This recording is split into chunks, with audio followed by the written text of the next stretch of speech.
In this video, we are going to be going over the 12-month practice plan and why it is the absolute best method for getting you to get the entire fretboard down, fretboard memorization, visualization, overall shredding, and expert level guitar growth. Let's get into it. For those of you that don't know me, my name is Aiden. I've been a guitar teacher for the past 5 years, professional guitar player for the past 5 years for that matter, and I've been playing guitar for over 20 years.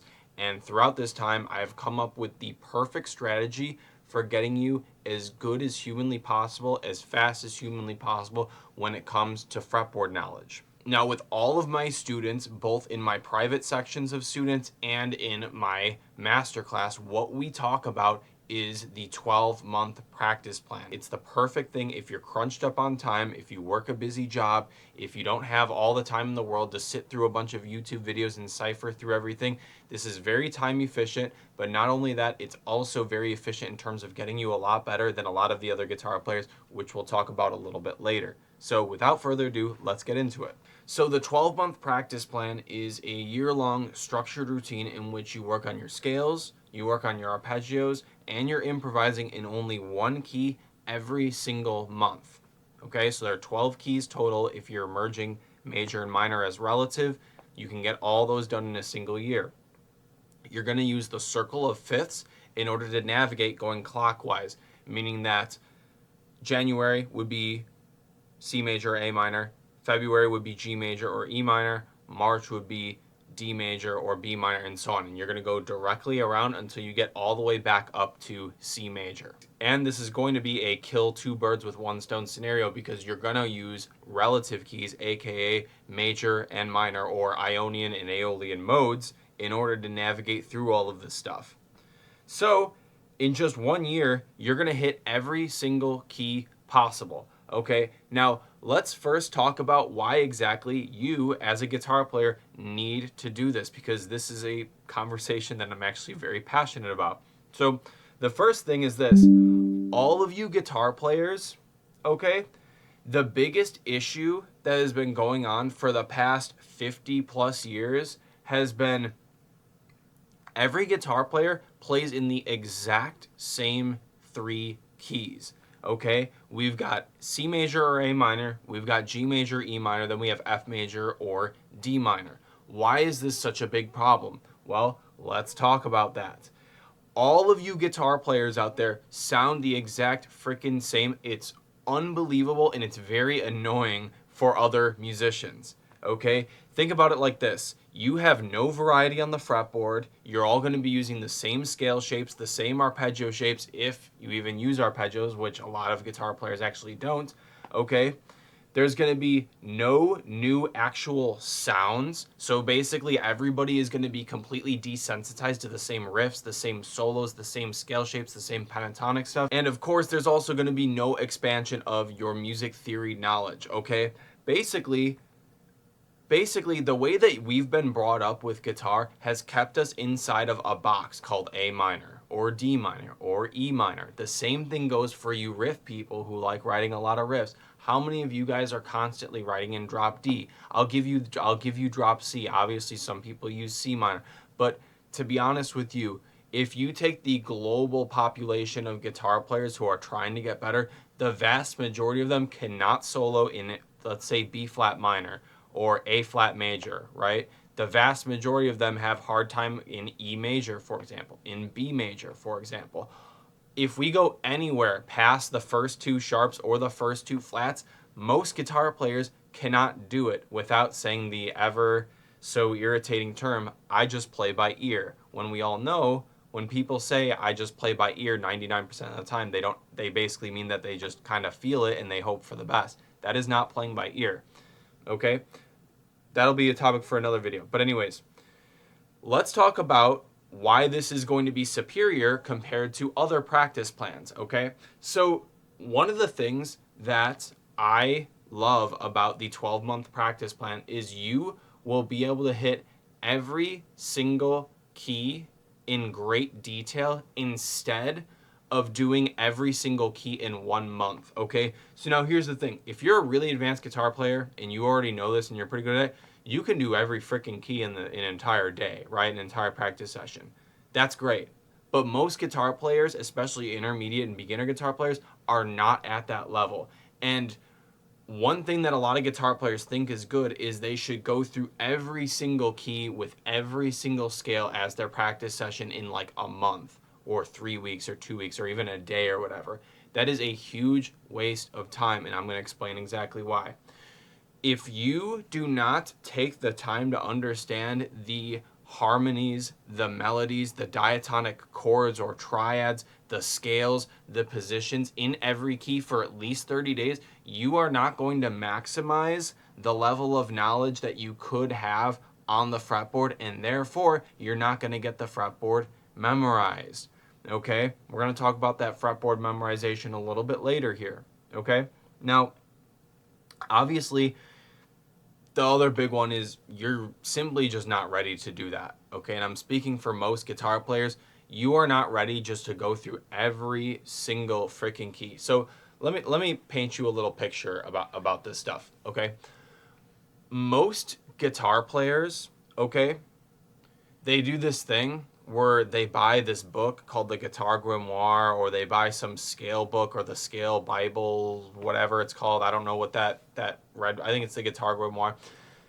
They buy it, and what does it have? It's got every single scale. It's got all these things beyond the modes, all these weird, exotic sounding scales, and all these things in every single key, and it's this giant book. That does little, if not nothing, to your progress, in my opinion. Why do I think that that is harmful to your playing? Is because you are just memorizing shapes and you don't actually know what to do with them. You don't know the proper harmony of how to use them. You don't know how to solo or shred with them. You don't even have the technique down with them. Everything is all messed up when you start buying these giant scale books and all these crazy things, when you could just, in terms of scales, you can just look up on the internet the scales that you actually want to do. But we're going to talk about scales a little bit later and how you're actually going to efficiently use them across the fretboard, because that's another thing. Guitar players don't know how to move horizontally across the fretboard. So more on that later. Okay?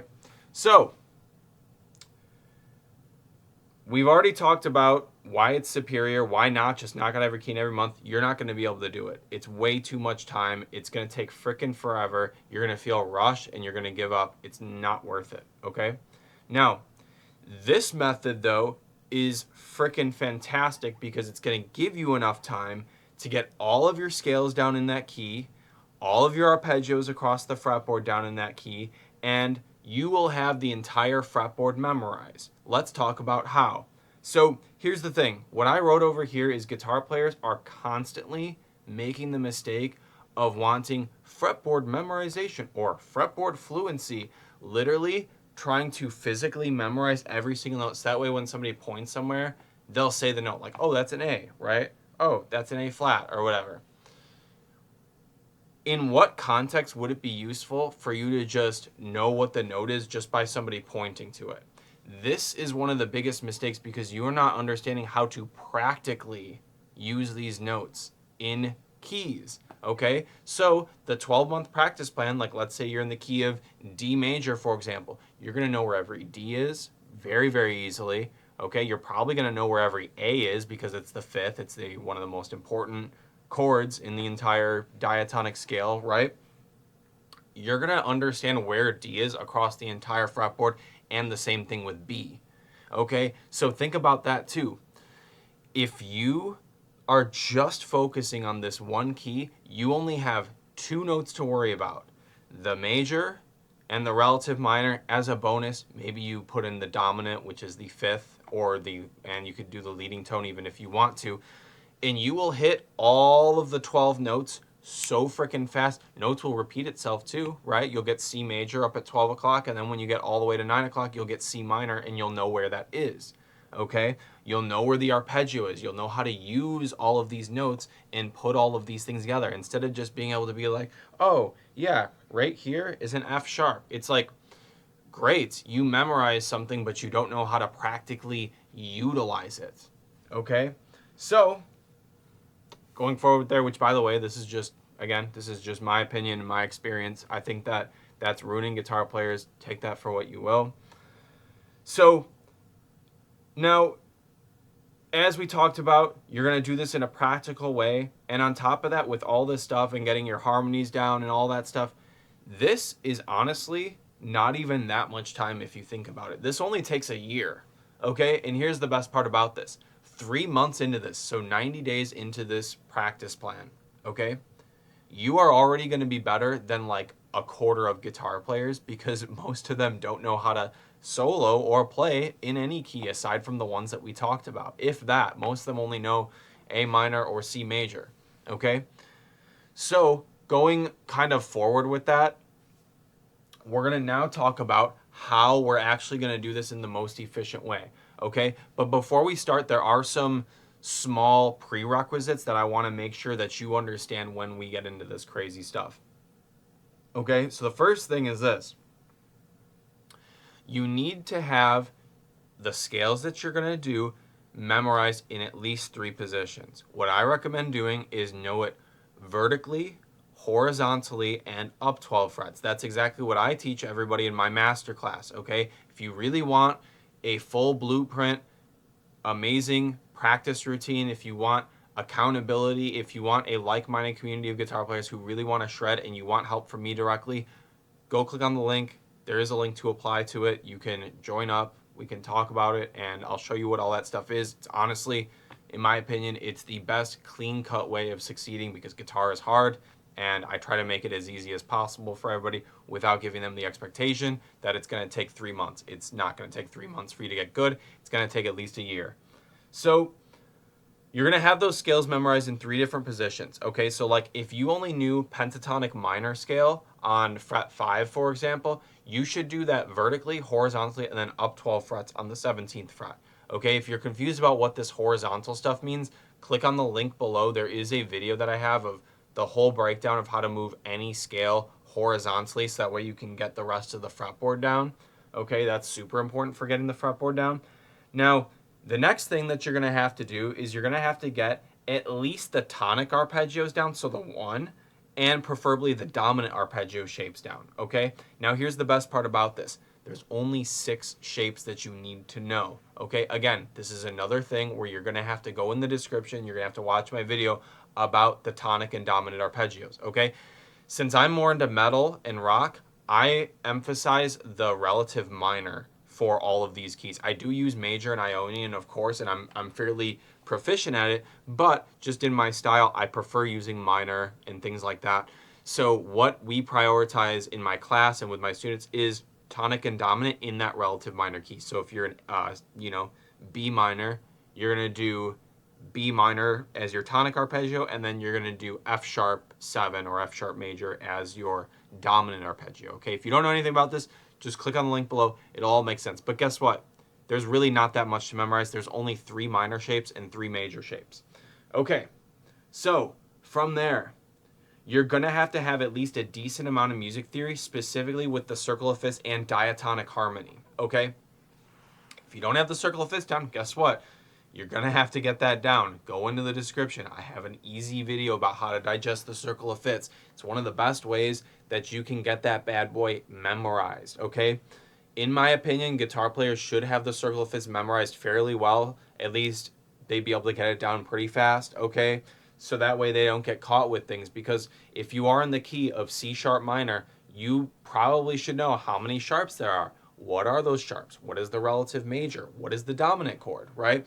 All of these things would be answered if you knew the circle of fifths really well, and most guitar players don't, so get that done, okay?